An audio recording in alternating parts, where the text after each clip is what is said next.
Hello, Narnach here. Welcome back to Path of Exile. This is the hardcore solo self-found Legacy League, and we managed to stay alive during our Sunday morning stream of the launch weekend. And we made it all the way to Act 3 in town.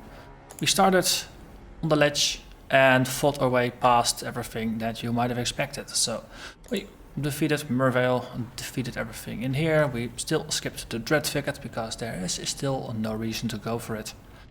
And the Vaal Oversoul now lies dead. We also managed to open a couple of the new classic lock boxes, or the mystery boxes.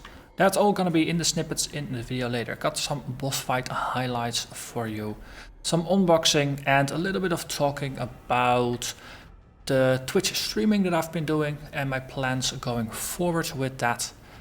But before I get into the snippets and some of the discussions about plans, let's have a look at our character. Where are we now on the afternoon of the Sunday of the launch evening? We are level 52. And when I checked just after the stream, that got us at position 1733 on the ladder. Out of 15,000 people, that's pretty good. Though, truth be told, the solo self-found hardcore ladder doesn't even have 15,000 people on it. And the people all the way at the bottom of the list, they're actually dead characters. So, well, if you want to get a place on the ladder, solo self-found hardcore is the place to be, because everybody can get on the ladder here. It really is glorious. So, we managed to upgrade our gear quite a bit while we were leveling. We now have nearly 2100 life, so we are in pretty good shape in terms of life. Our block chance at rest is still 45%, that hasn't changed. Our resists are still in a pretty good shape. We are slowly bumping them up. Our resists are nearly in a good enough state that we can actually be maxed out in Merciless. And looking at that cold resist, 172 is more than we need even to be maxed out in Merciless or in red maps under elemental weakness. We have 13% more resistance than we need for that. So we can actually knock that down a little bit, bump the other ones up. And of course, suspiciously absent is chaos resistance. Haven't found any gear that actually has chaos resistance on it, but as I mentioned during the stream, chaos resistance doesn't really start appearing until you progress further into Cruel, and especially Merciless. So the fact that we are at negative 20 to chaos, I'm not overly worried about it just yet. It will fix itself eventually. Our damage with Hatred up is currently 4500 DPS, which is, well, it's still twice our life, so we can still kill ourselves in half a second flat. And we now have this battle sword, the Foe Gutter. It's just a random rare. It had a pretty good physical roll. It actually has some pretty good solid elemental damage added. And we now have access to master crafting. We have Elbrion, we have Vegan. We actually have everybody except for Furici, because Furici is a lazy assassin and he wanted me to specifically kill the boss but keep the guards alive. And well, I do AoE damage, so I kill the guards as well. So Furici, he'll just have to show his face a couple more times, and if we just get a murder everybody quest, then we can add him to the hideout as well. Until then, this is what we can work with, but well, we can now add physical damage to weapons, and we can add percentage physical damage to weapons. So that's what I've been doing. I've actually been crafting quite a bit during the stream. I think we had an inventory full of possible candidates upgrade weapons that I've been just gathering during the stream until we got Vegan to the point where we could do some crafting, and in the end this one won out. We got a decent roll. This is not a top tier roll, but it's decent enough for a level 3 Vegan, and it is currently carrying us forward.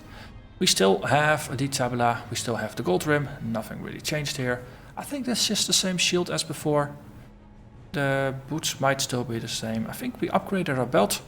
We don't really have anything useful that we can enchant on top of this, so for now we're just keeping it as is, and eventually we'll get something else that we can enchant. And I think one of the problems is that Torah is still low enough level that we don't really have a lot of enchantment options. We have new gloves that we added some life to.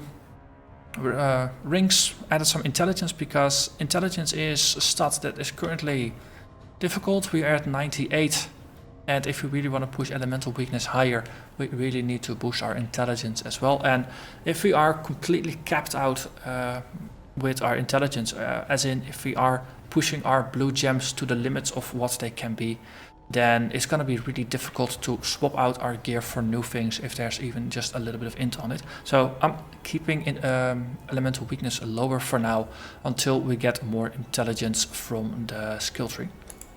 We are currently still hitting at 90%. So if we look at the skill tree, we don't need to resist, so I skipped diamond skin. But similarly, versatility, I'm also postponing adding the points here for a little bit. This will add intelligence, but it also adds a bunch of dex and accuracy. And right now, we don't strictly need the accuracy. Yes, it's gonna be nice, but at 90% chance to hit, it's maybe gonna improve our chance to hit by 1 or 2%. And I think pushing forward towards the Templar area, but also taking a small sidestep here to grab the jewel socket is gonna be useful. And that is because jewel. Oh, actually, I added it here. We got this one from the quest to go into the crypt. And +1 extra weapon range might help us just reach enemies easier and just kill things a bit faster. In terms of gem setup, we now have our shield strike, shield charge. It's almost a strike, but a charge. As our movement skill, and as you see, it has the tendency to sometimes get a little glitchy if you get stuck behind something, especially in your hideout. But no, in your hideout there's no enemies, but it really works to just go from monster to monster in a fight, and it's also between fights. And now it's faster than the leap slam. Leap slam is a relatively slow movement skill compared to a shield charge, and as such, with the shield charge, we move faster through areas and from pack to pack. And it has increased the speed at which we advance through the game by a bit. We still have Leap Slam here to leap over obstacles and things like that, but this no longer is our main movement skill. So, no, that was a very good tip from Mathieu, and thank you very much for that. For the rest, in terms of skills, I believe we are still mostly where we were. Elemental weakness, I think we might have had it as a manual cast at the beginning of the day. So that's now part of our cast when damage taken setup, and Tempest Shield is a manual cast. And of course we added the shield charge. And that's basically all there is in terms of changes to the build. We are now at the beginning of Act 3, so in tonight's stream we will be resuming from there. I'm gonna post a small video to announce that the stream is up, just like I did this morning. That was actually a pretty good way to just draw a little more of a crowd there. So let's see how it goes tonight. So with that, I'm gonna thank you very much for watching to this intro, and now come the snippets of all the interesting moments in the fight, and of course somewhere at the end there's gonna be the unboxing of a grand total of 5 of the new loot boxes. Enjoy! Hello? Come and share it with me. Okay, so let's actually just make ourselves even faster by going with our frenzy. And I don't think our life even moves here. The fact that we're not getting a lot of new Legacystones is bothering me a little bit. Well, once we got an optimal path, we should just take advantage of that. And now, Lady Merveil.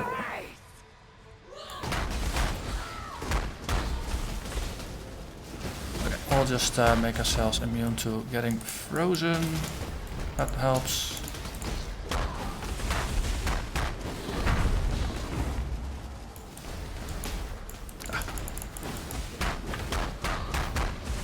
Difference in the shield charge in Path of Exile with Grim Dawn's Blitz skill is that shield charge is just a straight line, while Blitz actually goes around corners and around bends. animation is really good for navigating in twisty passages. While here, if you don't have a direct line of attack, you're not gonna make it work. So this one is a bit more realistic. Grim Dawn's is just more convenient. And we get ourselves. We stand at death's door. Something else. Ladies first, fair Mervale. Let's have a look. Quartz wand. What is it? Ash color.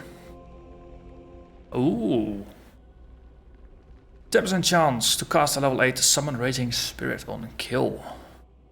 Again, I think this is something that my previous character might have wanted to have. A summoner, so then extra raging spirits are pretty cool. Add fire, fire to spells, increase burning damage, chance to ignite. This is a nice one for a different character. So let's kill ourselves a Vile Oversoul.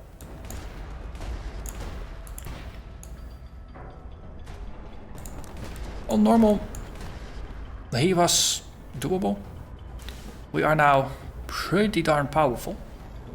So let's see if we're gonna kill him even faster. And of course, let's not die trying. I have not forgotten the lessons learned in Act 4. Well, that's going rather quickly. Oh, no, don't go away. Don't go away.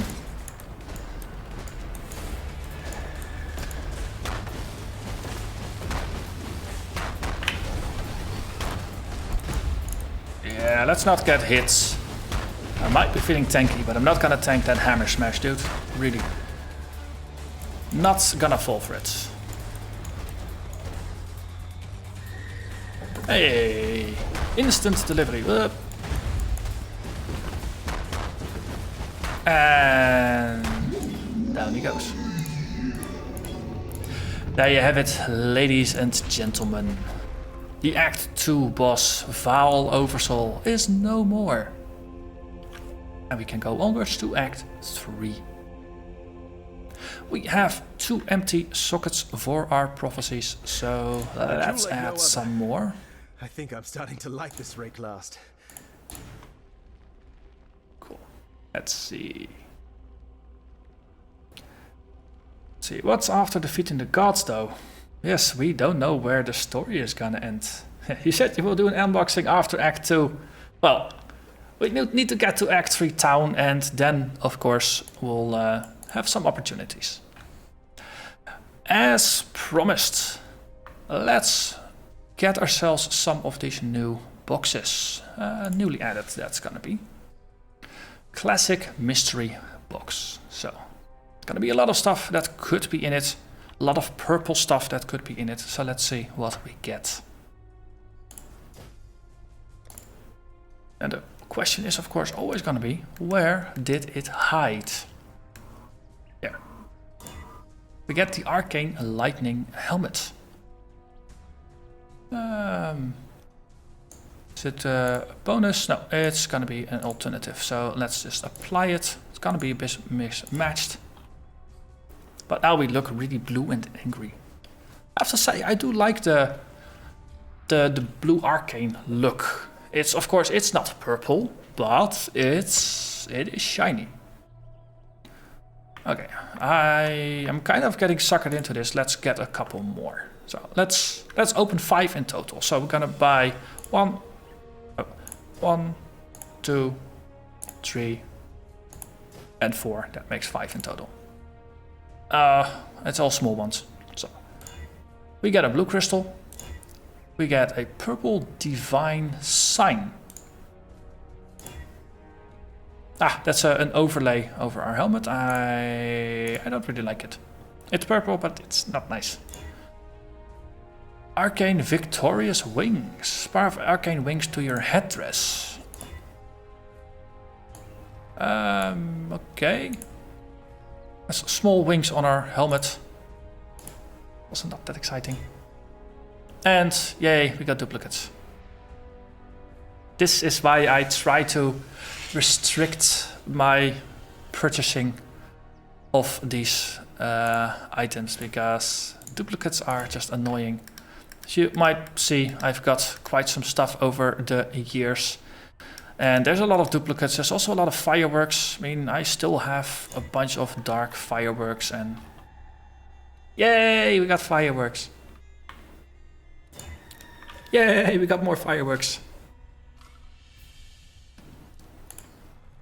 Well, we can add the crystal to our hideout. That's we can at least do that.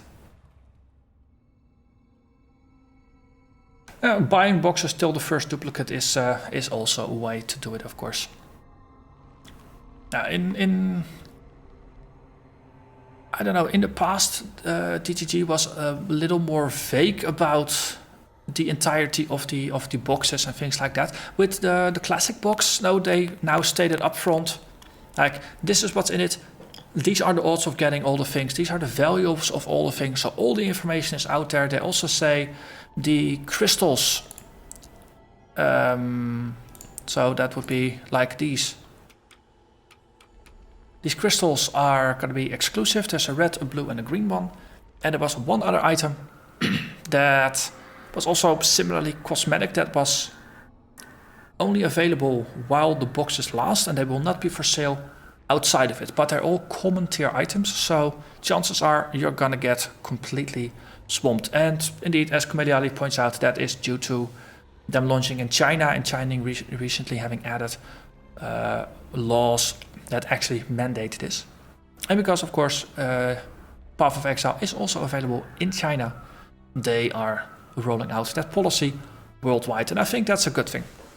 No, transparency to the players is a good thing, because this one is exemplary, you know exactly what you're up to. But there was the one with the... what was it? With the, you had the Gore helmets, and you had the Gloom helmets, and I think there was the Carnage chest. I think they were a little more vague about it. They weren't quite clear about if things would be available afterwards or not. At least I don't. At least I think there is a reason why I got so many of the Gore stuff. Also, I really wanted the Gore portal and the Gore shield, and they took me a while to obtain the Carnage shield. That is, but no, it is nice. No, in the end, too. I always get the supporter packs and things like that, and I really like to just support the devs because I really enjoy the content, and I really just want them to make more content. And no, buying MTXs is just a way to spend the points. And it is nice to just have the character look all shiny from time to time. But that's it. This league we will be looking... No, Angelic Classic.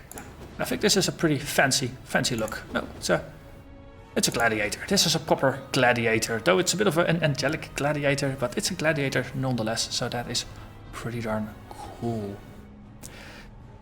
So, yes. Hoppy, thank you for making this a great Sunday. Had a blast watching the stream. Well, thank you for coming out. That's, if I'm just here talking to myself, that's not really unlike making YouTube videos, but it is nice to have a live audience. And no, so far, you've been the best audience I've had so far. I really enjoyed the interaction with chat. Yes, I keep looking down to the bottom there, because that's where my chat is, even though the webcam is there. It's really weird how the mind works, because I'm trying to look at where I think you are, but of course you are there, but I see you there, and it's, yeah. As you might notice, I'm still pretty new to the whole Twitch thing, but I'll be getting more experience with that. I'm not promising any schedules yet, just because if I make a schedule, I try to commit to keeping it. And currently, I don't know what I'll be keeping, but I'm gonna try to stream more. Now, also with this weekend, though, I've done a morning stream. For me, it's morning. It's now 2 in the afternoon. I started at 10 in the morning, and that's so people in Asia and Australia and New Zealand could watch it, and of course that also includes India. In my evening, so that's gonna be. What is it? It's now 2, so it's going to be in 8, so it's going to be in 6 hours from now. I'll be doing another stream. Probably going to be bedtime for you, but for Europe and for the Americas, that's when they'll be awake. So let's see if we can draw another nice crowd then as well. We have managed to make it to Act 3. So of course tonight we're gonna pick up and continue. I've got good hopes that we'll at least make it to the halfway point of Act 4. Yesterday on normal we made it from Aqueducts to Calm in 45 minutes. So let's see if, no, tonight we can repeat a similar thing. It would be really nice if we can actually complete Cruel tonight, so that on Monday we can start on Merciless. Because on Monday we're just gonna resume again with the YouTube videos. Well, as I said, I'll be streaming on and off, and I'll maybe just try to record some YouTube videos while streaming. That might be a nicer thing to do as well, because of course I'm streaming the entire day today. Well, at least morning and the afternoon and the evening. So I don't really have the time to record a separate video in advance for Monday. So I might actually do a stream on Monday evening as well and use that to record some YouTube videos.